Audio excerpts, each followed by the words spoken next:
ನಮಸ್ಕಾರ ಸ್ನೇಹಿತರೆ ಕನ್ನಡ ಕೋಗಿಲೆ ಖ್ಯಾತಿಯ ಅಖಿಲಾ ಪಜಿಮಣ್ಣು ಅವರು ತಮ್ಮ 3 ವರ್ಷಗಳ ದಾಂಪತ್ಯ ಜೀವನಕ್ಕೆ ವಿದಾಯವನ್ನು ಹೇಳಿದ್ದಾರೆ. 2022ರಲ್ಲಿ ಅಮೆರಿಕಾದಲ್ಲಿ ವೃತ್ತಿಯನ್ನು ಮಾಡುತ್ತಿದ್ದ MBBS ಪದವೀಧರ ಧನಂಜಯ್ ಶರ್ಮಾ ಅವರನ್ನು ಮದುವೆ ಮಾಡಿಕೊಂಡಿದ್ದ ಅಖಿಲಾ ಪಜಿಮಣ್ಣು ಅವರು ಈಗ ವಿಚ್ಛೇದನವನ್ನು ಪಡೆದುಕೊಂಡಿದ್ದಾರೆ. ಮೂಲತಃ ದಕ್ಷಿಣ ಕನ್ನಡ ಜಿಲ್ಲೆಯ ಪುತ್ತೂರಿನವರಾದ ಅಖಿಲಾ ಪಜಿಮಣ್ಣು ಅವರು ಪುತ್ತೂರಿನ ಕೋರ್ಟಿನಲ್ಲಿ ವಿಚ್ಛೇದನಕ್ಕೆ ಅರ್ಜಿಯನ್ನು ಸಲ್ಲಿಸಿ ಕೋರ್ಟ್ ಮೂಲಕ ವಿಚ್ಛೇದನವನ್ನು ಪಡೆದುಕೊಂಡಿದ್ದಾರೆ.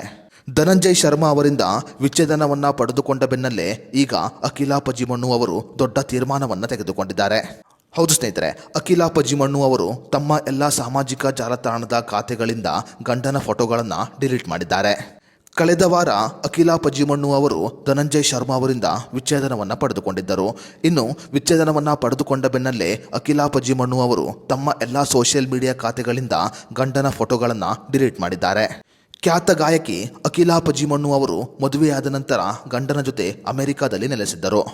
3 ವರ್ಷಗಳ ಕಾಲ ಧನಂಜಯ್ ಶರ್ಮಾ ಅವರ ಜೊತೆ ಸಂಸಾರವನ್ನು ಮಾಡಿದ್ದ ಅಖಿಲಾ ಪಜಿಮಣ್ಣು ಅವರು ಸಂಸಾರದಲ್ಲಿ ಹೊಂದಾಣಿಕೆ ಇಲ್ಲದ ಕಾರಣ ವಿಚ್ಛೇದನವನ್ನು ಪಡೆದುಕೊಂಡಿದ್ದಾರೆ. ಕೆಲವು ವೈಯಕ್ತಿಕ ಕಾರಣಗಳು ಮತ್ತು ಸಂಸಾರದಲ್ಲಿ ಸಾಮರಸ್ಯ ಇಲ್ಲದ ಕಾರಣಕ್ಕಾಗಿ ಕೋರ್ಟಿನಲ್ಲಿ ವಿಚ್ಛೇದನವನ್ನು ಪಡೆದುಕೊಂಡಿದ್ದಾರೆ ಅಂತ ತಿಳಿದು ಬಂದಿದೆ. ಖ್ಯಾತ ಗಾಯಕಿ ಅಖಿಲಾ ಪಜಿಮಣ್ಣು ಅವರು ದಿಢೀರಾಗಿ ತಮ್ಮ ಪತಿಗೆ ವಿಚ್ಛೇದನವನ್ನು ಕೊಟ್ಟಿರುವುದು ಸಾಕಷ್ಟು ಜನರಿಗೆ ಆಘಾತವನ್ನು ಉಂಟು ಮಾಡಿದೆ.